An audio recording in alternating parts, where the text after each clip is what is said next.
Olá, tudo bem? Eu sou o professor Mauro Ebert, professor de História Geral, aqui do Equação Certa. Moçada, vamos para o comentário do nosso simulado, questão de número 54. E ela diz o seguinte, vamos lá. Nós temos dois textos, uma coisa que vez ou outra vem aparecendo no Enem. Dois textos para fazer o confronto das informações, para saber se eles se complementam, para saber se eles divergem e em que ponto há essa divergência. Então, muito atento quando tiverem esses dois textos.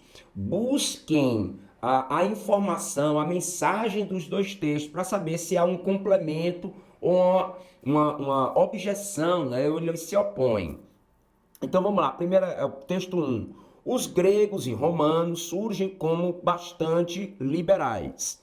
Em Popeia existem gráficos e pinturas que tratam das atividades sexuais expressadas com mais naturalidade e menos inibição do que hoje em dia.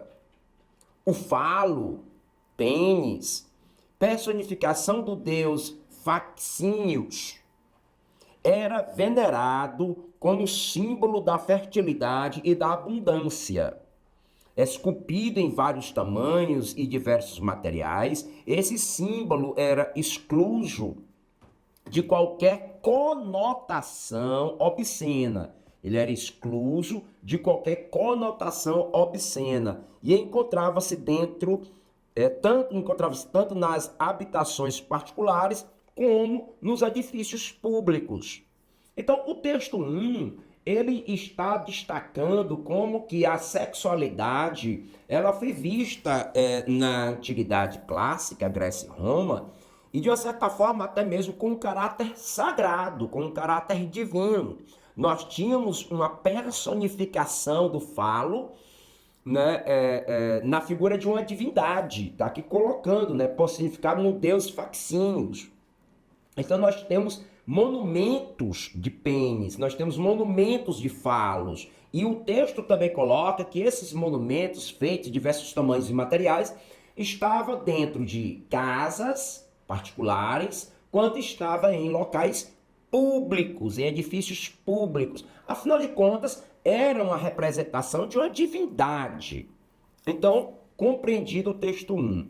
Texto 2. Nesta perspectiva, o processo de encarnação e redenção de Jesus é visto também na ótica da sexualidade.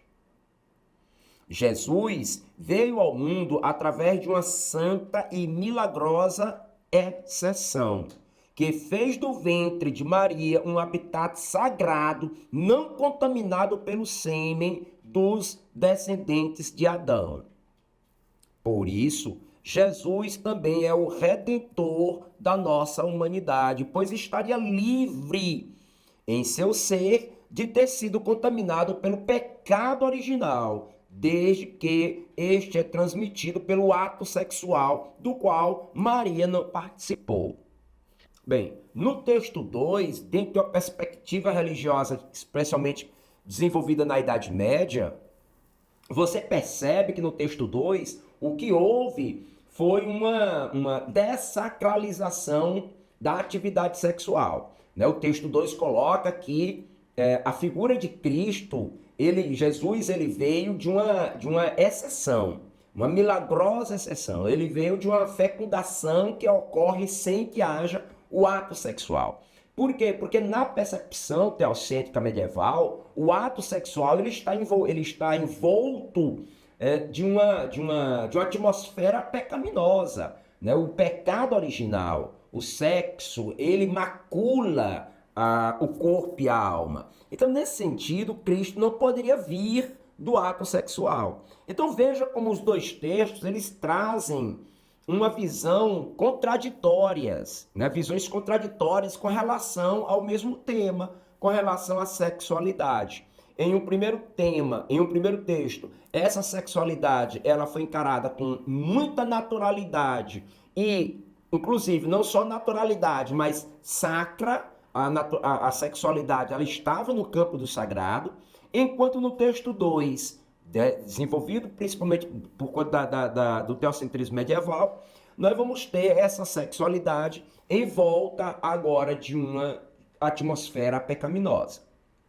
Então, abordando sobre sexualidade e religiosidade, o autor demonstra uma mudança de perspectiva, ao indicar que, no segundo texto, os dois textos, perceba que os dois textos são escritos pela mesma pessoa.